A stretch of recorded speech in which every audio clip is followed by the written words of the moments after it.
So after I did my video about the back row and the option there, people kept asking me continue with this series, so I thought I'd actually look at some more positions. This one was one I'm more concerned about. This one kind of keeps me awake at night at times for Wales recently. No one seems to talk about it, and that's 13. We've got loads of good inside centres at Wales, but no really outstanding 13. No one's formed a partnership. Since George North has gone, there's been no one who's made that jersey his own. We've tried different players there. Llewellyn, we tried Johnny Williams in the summer. Owen Watkin has tried there, and no one's really nailed it down. So I'll go through the options, say what I kind of feel, and yeah, we can just discuss it in the comments. So at the moment, I think probably Max Llewellyn is probably looking the most likely in the autumn. Played a lot there when Sherritt was there, and he's got a bit of a partnership with Ben Thomas. So if you are going to pick Ben Thomas at 12, you're going to have that at least a little bit of a partnership where they've actually played together quite a bit in the recent games. Although, they haven't had a massive partnership. So, he's a big guy. He can get you over the line. The worry is he is not a 13. He's been playing either on the wing or 12 for Gloucester. So, there is that. But I guess needs must in this situation. I think if you're going to play a ball playing 12, you need a big boy at 13. And I think Max Llewellyn is probably going to be that guy. Then, as I mentioned, you have got the other people who've been there over the summer and last year.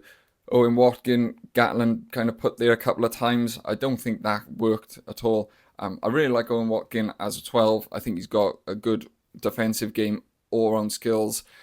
But he just hasn't got that pace that you need at 13. That's what I always say when I talk about Watkin at 13. He just doesn't have the pace, and you can't teach that. And he's going to get beaten on the outside by, faster backs, or if he makes a defensive read wrong, he's not got the pace to make up that mistake. So I don't think that is a good option going forward, though I think it probably will be in the coach's sort of mind. Then Johnny Williams was there in the summer. That didn't work to me at all.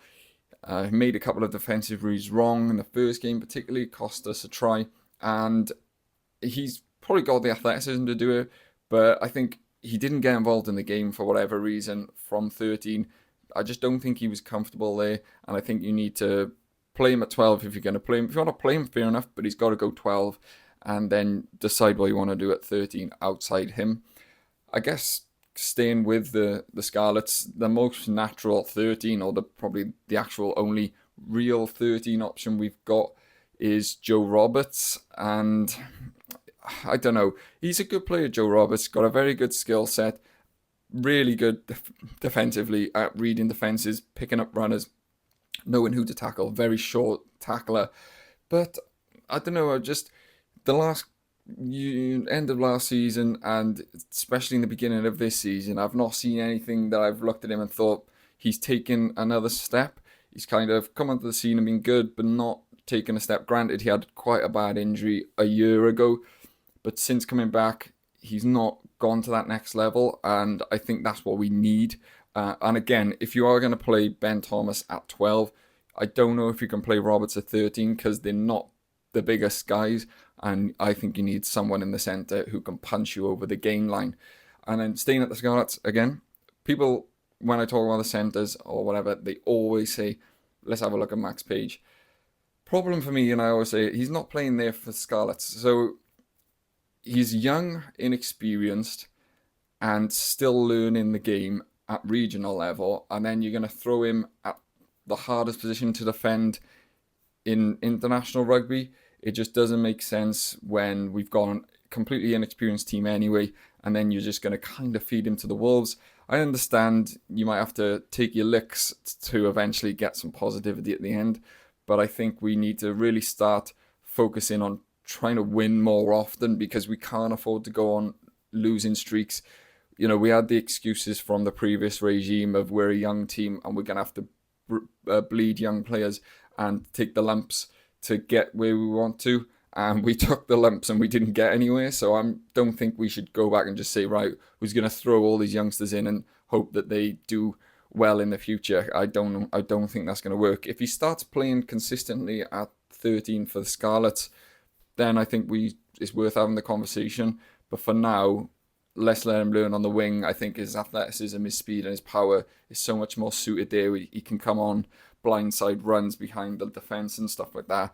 And defensively, he's just it's a little bit easier to defend on the wing, where you don't have to like pick up so many running options coming straight down your channel. So that's my thoughts on that one. Then if we look sort of elsewhere, unfortunately, Mason Grady, who I thought was going to have to play centre for Cardiff this year because of the lack of options in that position at the club, and I wanted him to play centre, whereas again most people say he's wing, so it's kind of opposite to what I'm saying about Paige. But he's just been so unlucky. Basically missed all of last season with injury. Got injured in basically his first game back in pre-season. I think it was his second appearance. And got injured, shoulder injury, I think. And he's going to be missing for at least a while. He's not going to be back for the autumn internationals, at least. So there's no point discussing that. At Cardiff, Harry Millard has actually been pretty good. And defensively, he's been way better than I was expecting, and he does seem to get over the gain line for not a big guy. Also got that familiarity with Ben Thomas, if he does play Ben at 12, not saying he's going to. Got that familiarity, obviously no international experience, and it's a different speed defensively and everything at 13. And again, he's generally been on the wing for Cardiff, so expecting him to come in and just be that defensive rock is going to be difficult. But given the lack of options in that position and his familiarity with Matt Sherratt, I wouldn't say it's out of the realms of possibility that he gets a call into the squad, but I don't really see him getting anywhere near the starting 15 or the team. But who knows? He's playing pretty well, and there's just no options there. Moving away from that, then, you've got young guys. At the Dragons, you've got Joe Westwood, who's kind of been sort of dropped and struggled, to be totally honest. He's another one. He's got all of the athleticism you need for the position and raw talent, but I think he struggles defensively, and it's hard in the Dragons because you're generally under a lot of pressure. But I've not seen anything from him to say, oh yeah, he's got international quality. You see sparks of him breaking tackles because he's big and strong, but I don't know. I think he's got a long way to go, but he's still super young, so we don't need to press him. But I think just let him develop at the Dragons, and he's got to basically earn that Dragons 13 spot consistently before we can start thinking of him playing for Wales. And then you got Harry Ackerman. Obviously, he's at 12. I'm wondering if maybe he can play at 13, given this weekend when he was playing 12 and they put an Iron Owen who's 13 who doesn't play there. I guess maybe he can't play that position, but maybe something to look at in the future. I don't know. He's another big physical guy, got a lot of skills, a very well-rounded game. Was so unlucky last season to have a devastating injury. I think he would have played a lot last season for the Dragons if he didn't miss it all through injury. So good to see him back this year, and he's started pretty well, but I don't know. That would be like a project player at 13, so not an option for Wales at the moment, if it will be in the future. And then his centre partnership, who he was in the under-20s, would be Louis Hennessy, who's at Bath. And he's intriguing. He came to Cardiff last year and was supposed to be 13 cover, played one game on the wing, and we just never saw him again. Bath recalled him for whatever reason, and he didn't play for Cardiff. But the problem with that is, and every time I speak about Hennessy, I always say the same thing. He needs to either leave Bath or get consistent game time. All he's seeming to play is in the Prem Cup at the moment, and we need to see him play for the first team. Obviously, they got Ollie Lawrence, who's absolutely class, so it's going to be really hard for him to sort of supersede him, and that's why I think he should move. I think he honestly should come back to Wales. I don't know what his contract status is, but if he can come back to Wales, I think that's a real good gain for Welsh rugby. And I think if he came back and played consistently, you'd start seeing the player emerge that is there. But at the moment, he's just not getting the experience. Again, still only 21, so really young and plenty of time. But now he's coming into his 20s. He needs to start having a sit down and think, right, is this the place to stay? I've learned a lot here. Everything's great in Bath. The quality of the rugby and the facilities and the players around me are amazing. But how much can I learn by not playing? And I think that's what he's got to come to that decision. But who am I to tell him? He's obviously a professional rugby player, and I'm not. And then you got Nick Tompkins, who divides opinion largely. Most people who follow this channel know I'm not that keen on him. I've watched him play for Saracens, and he frustrates me so much because he always plays really well for Saracens. And I watch him and I think, and it's what people always say in the comments to me, he plays so well for Saracens and he's undroppable for them.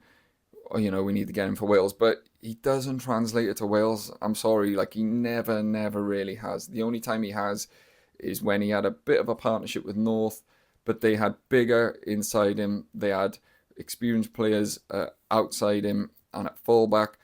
We don't have those at the moment, and I just find his marauding off on his own running style and decision making are really difficult, especially when we're going to have a inexperienced or young outside half, pretty much no matter who we pick, unless he goes with like a Sheedy or something like that. So I don't know, and he's a 12 generally, so although he has been playing some games for Saracens at 13, I just don't see him as an option.